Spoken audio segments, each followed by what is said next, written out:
In this video, I'm going to highlight 12 things I learned from the COVID-19 pandemic, including a call to action for each. Make sure you stick around to the end. The last 2 points are the most critical. My name is Dr. Ryan Court, and I'd like to welcome you to Ryan Reflects, where I provide you with content on personal and professional development, as well as my thoughts on trending topics and common life experiences. If you're new here, make sure you hit that subscribe button so you don't miss a single video.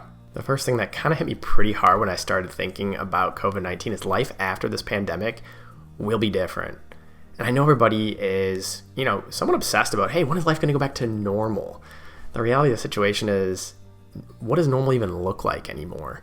Our economy is slowly opening back up. The government's slowly pulling back regulations phase by phase, so that as people go out into the community, into the world, this virus doesn't shoot back up to the ceiling. But we don't know what normal is going to look like. We also don't have an FDA-approved vaccine or treatment. So for the foreseeable future, we should be practicing social distancing. We should be making sure that we're abiding by any kind of protective protocols or safety measures. And just keep an open mind that, your viewpoint on this may be different than somebody else's, and that's okay.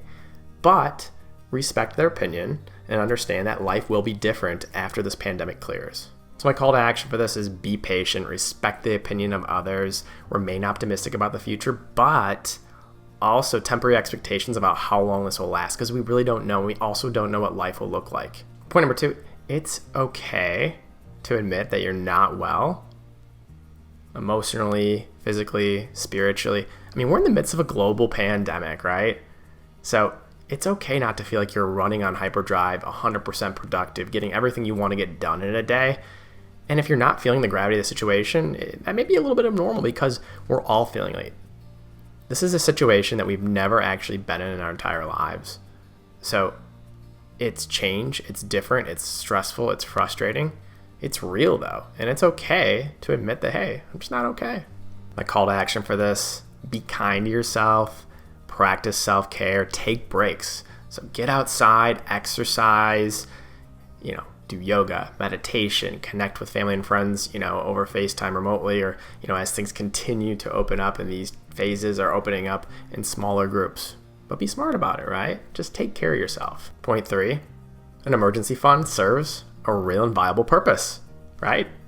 How many of you during this pandemic realize you spend way too much money on crap you do not need? It's junk. You store it away. You never use it. It loses its value over time. It loses its luster over time. You just aren't excited about what you purchase. When we go ahead and really look at things, we don't need to keep up with the Joneses on a day-to-day basis. We don't need to spend money frivolously. My call to action for this is clean up your financial situation. Everybody's situation is different, but if you're in a mountain full of debt, slowly start chipping away. Get rid of that mountain of debt. If you are debt-free but you don't have an emergency fund, go ahead and put aside 3 to 6 months of expenses into an account and put a little bit of safeguard there. If you have all of these things lined up and you can help others in their financial situation. Point 4, the little things in life are meant to be appreciated. Most of us during this pandemic had more time than we know what to do with. How did you spend it? Did you explore hobbies that you've always wanted to explore? Or did you complain about the situation? Did you spend time with family, the ones that were in your confined quarantine life? Or did you troll people online? Where was your head at? How did you spend the one asset in life that you can't get more of? My call to action as the world continues to open back up and we discover what our new normal looks like, we kind of go back to the hustle and bustle of life. Make sure you set aside time to just appreciate the little things. Take a moment to take a breath, slow down, and appreciate what you have in your life. Point 5, working from home is here to stay. And I mean this for anybody who is in a career path where you can work from home. I'm a service provider. I'm an optometrist. So for me, working from home isn't really a viable option. I got to go in and see patients.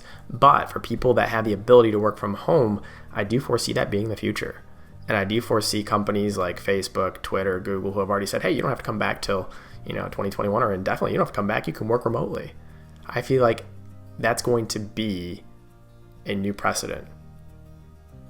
People can work from wherever they can be as long as they can be productive and efficient. My call to action for this is, if you work for a company where you have the opportunity to work from home or the possibility of working from home, talk to your boss, figure out what things are going to look like moving forward, and if approved, invest in a good workspace. So a good chair, desk, lighting, computer, internet setup. You want to make sure that you optimize your ability to be successful working from home. Point 6, online learning is the future of learning. We're talking across the board, K through 12, college, graduate school, professional school, and then any kind of coursework that you take remotely online that is just a hobby or an interest, or maybe you're working for a company who wants to go ahead and, beef up your skill set. Online learning is going to be the future of learning. My call to action for this is explore what online learning will look like in the future, right? So for grade school, K through 12, your kids are going to be doing a lot of learning remotely. If they aren't already, college is going to look different as well. So talk to your kids as they prepare for college to look into how they can go about doing so. Online degrees, online coursework, just kind of wrapping your heads around this whole concept. It's challenging even for me, somebody who really appreciated his undergrad and post-grad, college experience. That experience is going to be different for future generations. Point number 7, telemedicine has significant value for the future of healthcare. I think a lot of us, 5-10 years ago, could have never imagined calling up our doctor on our cell phone, on our computer, and having that discussion remotely. But it's becoming a new norm for a lot of situations. Now, there are a number of cases, right? For example, for me providing care as an optometrist and doing a refraction, it's best done in person, right? Checking the assessment of the eye, front and back of the eye, best done in person. Somebody who's going to go ahead and get surgery done or is going to have, blood work taken, all those things are best done under the care of a provider and their support team in a facility. But telemedicine is very viable moving forward for triaging a lot of things that take place in healthcare. My call to action for this, make sure you talk to your providers and make sure you talk to your insurance companies to see, A, if the providers provide telemedicine, and B, if your insurance company actually covers telemedicine appointments. Point number 8, genuine human interaction can't be replaced by technology. The reality situation is we've all seen technology take over more and more of our lives over time. But it's under quarantine when we've experienced what life is like when we can't have that genuine human interaction. And it sucked, right? It was not fun. Yeah, Zoom calls and FaceTimes and, social distancing hellos are okay. But that human-to-human touch point, that contact, just being around other people will never be replaced by technology. My call to action is treat others how you would want to be treated, right?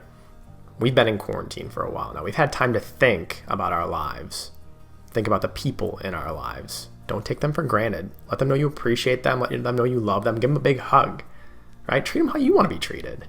Put the cell phones, the technology away. This is something I even struggle with. You can ask my wife. I'm always on my phone. Put it away and spend time with those you care about. Point 9, I took restaurants, traveling, live entertainment for granted. Think about it. How much do you genuinely miss sitting and being served food and beverages in a restaurant? Gosh, I miss them so much. Traveling, being able to go ahead and, jump on a plane and go visit somebody, or stay in a hotel for vacations, for weddings, for honeymoons, for events. And then when we're talking live entertainment, sports, shows, concerts. It's been a weird spring.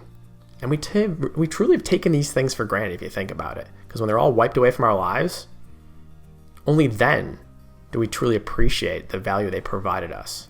My call to action is go ahead and support your favorite restaurants, venues, vacation places as best as you possibly can. So, pre-ordering trips or ticket sales for concerts or live entertainment, purchasing gift cards at your favorite local restaurant, dropping by and getting curbside pickup of your favorite lunch, dinner, brunch, whatever it may be. They're really struggling to stay afloat, and if you want them to stick around for the long haul, they're going to need your support. Point 10, public health is really important. I don't think as a country, as a world, we truly valued public health like we do now. We were not prepared for this. We aren't prepared for most epidemics and pandemics. I don't think we spent enough time and resources preparing for things that can happen that can truly shake our entire world, alter the courses of our lives. My call to action for this is learn more about public health and support the efforts taking place to strengthen public health in the United States. You can volunteer time, you can donate money towards organizations that are really on a mission to improve the public health in the United States, like the American Public Health Association, whatever it may be, get involved. Point 11, frontline healthcare employees and those that are a part of essential businesses in the United States that have kept this country running. They're truly amazing.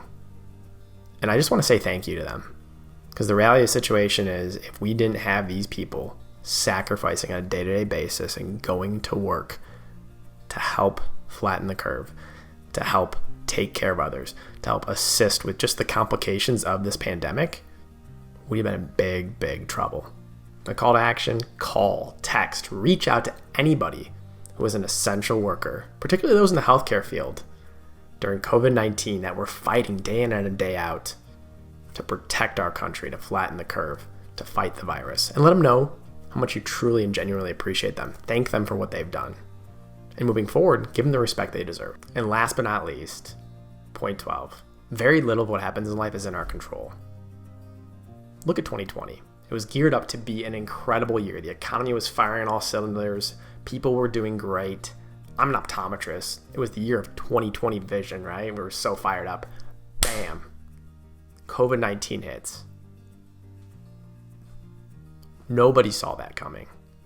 And nobody could control that, right? That was completely out of our control, just like a lot of things that happen in life. My call to action: accept the fact that you can't control what happens to you, but you can control how you respond or how you react to it.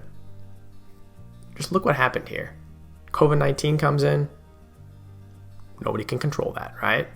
But what are you doing on a day-to-day basis to make a difference, to better yourself, to improve, to get out of this pandemic a better person? All right, guys, we're in this together. Let me know in the comments below what you've learned from COVID-19, and stay tuned for my next video.